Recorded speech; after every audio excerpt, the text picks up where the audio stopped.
We've gotten double money on a business for the first time in maybe a month, and that is the new salvage yard business, the tow truck services.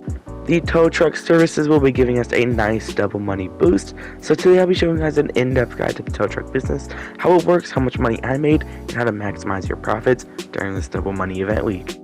Please keep in mind that the safes and the robberies are still the same amount of money. Unfortunately, we aren't making $800,000 from stealing a car in the robberies, and we're not making what would be $500,000 from the safe. It's very unfortunate, but the tow truck business is still going to make us tons of money. It can even make you millions if you just consistently keep at it this week. Before we get into the good stuff that is the tow truck business, I do want to talk about the salvage yard in general, which salvage yard you should choose, and which upgrades you need, as that will really play in to what you do with this business. If you choose the wrong salvage yard location like the Paleto Bay or the Sandy Shores, it's going to make your job a whole lot harder, and if you maybe buy the wrong upgrades, it's going to make your job even harder making that money back in such a short amount of time. Well, no matter what you do, no matter what type of play you are, no matter what type of money you have, avoid the Paleto Bay salvage yard and the Sandy Shore salvage yard at any cost. Those two, in no circumstances except for maybe one of the robberies, will those salvage yards be the best option. They will never be, and I promise you will never find a reason to want to be out there. These three down here in the city are where it's at, but mostly the two over here, the Marietta Heights and the Strawberry locations. I do believe that Strawberry is the best location, and I'll explain to you why that is.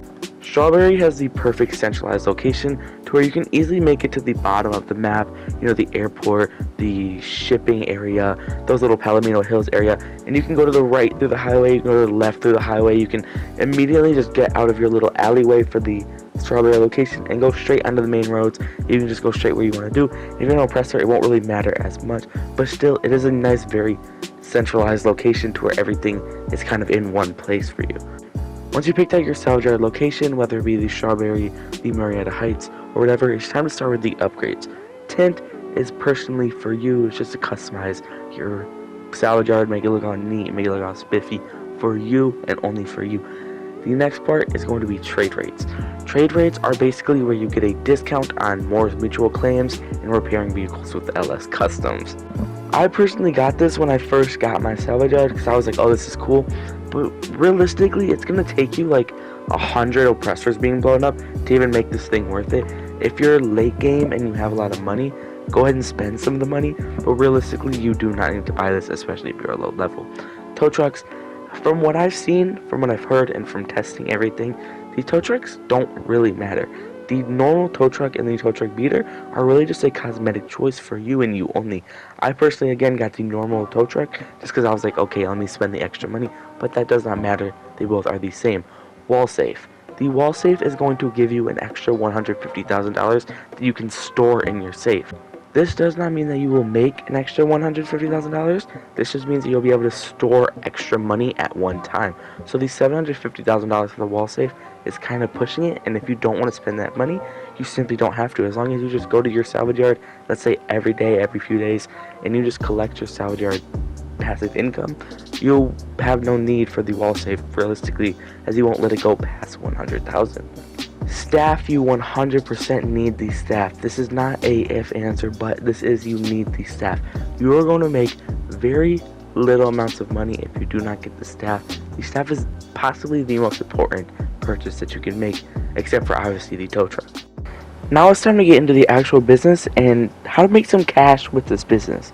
Make your way over to your tow truck and just simply hop in and choose to launch the tow truck service. You do have the option to customize the tow truck a little bit and respray it, but financially that really does nothing for you. So the way this business works is that you will run a tow truck service.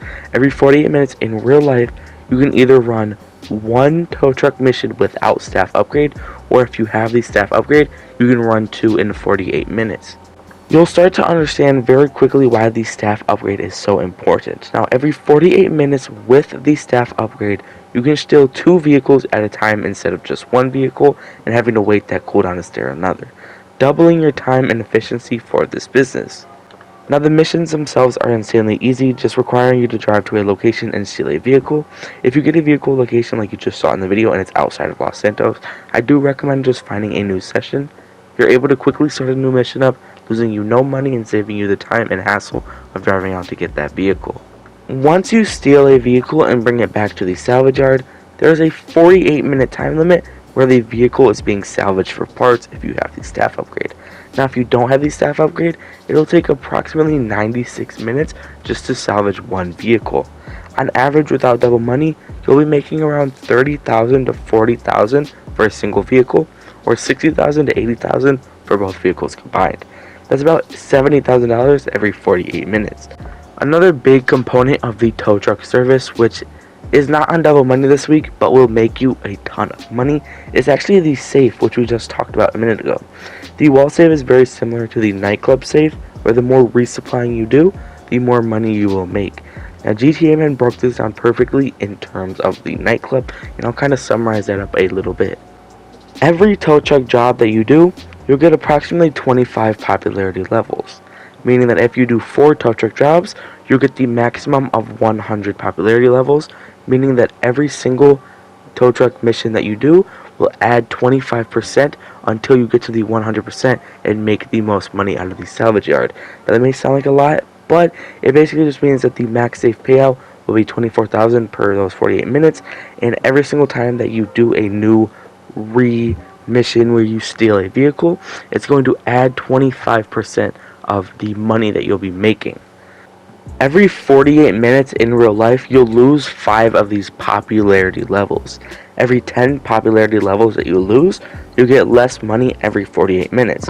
Now, one tow job every 96 minutes will keep the safe full, meaning that even if you didn't do your 2 tow truck services jobs in that 48-minute time limit, you only have to really do 4 altogether, and then every 96 minutes, go ahead and make a new tow job mission so that you can keep that thing full.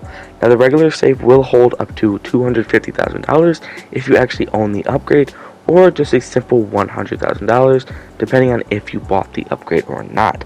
Now is the time for the real money maker. With the double money, the tow truck business will pay you anywhere from $60,000 to $80,000 for a single vehicle. With the addition of 2 vehicles, that is $120,000 to $140,000 every 48 minutes if you steal 2 vehicles. On top of that, you'll be making the passive income through the safe on the wall. You can make very well over $140,000 every single hour in GTA Online, which is a very good amount for a semi-passive business that is really going to only take 5 minutes out of your time every single time that you want to run one of these little missions. If this was helpful, y'all know what to do. Go down below and smash that like button. I'll see y'all later, hopefully. If you guys want to come back, if you go ahead and there's this little red button down there, it'll say subscribe. I don't know, y'all might be noobs to YouTube type shit, but if you aren't, y'all know what I'm talking. Go ahead, go down below and smash the like button and subscribe. Post notifications on for another video. I will see y'all later. Peace.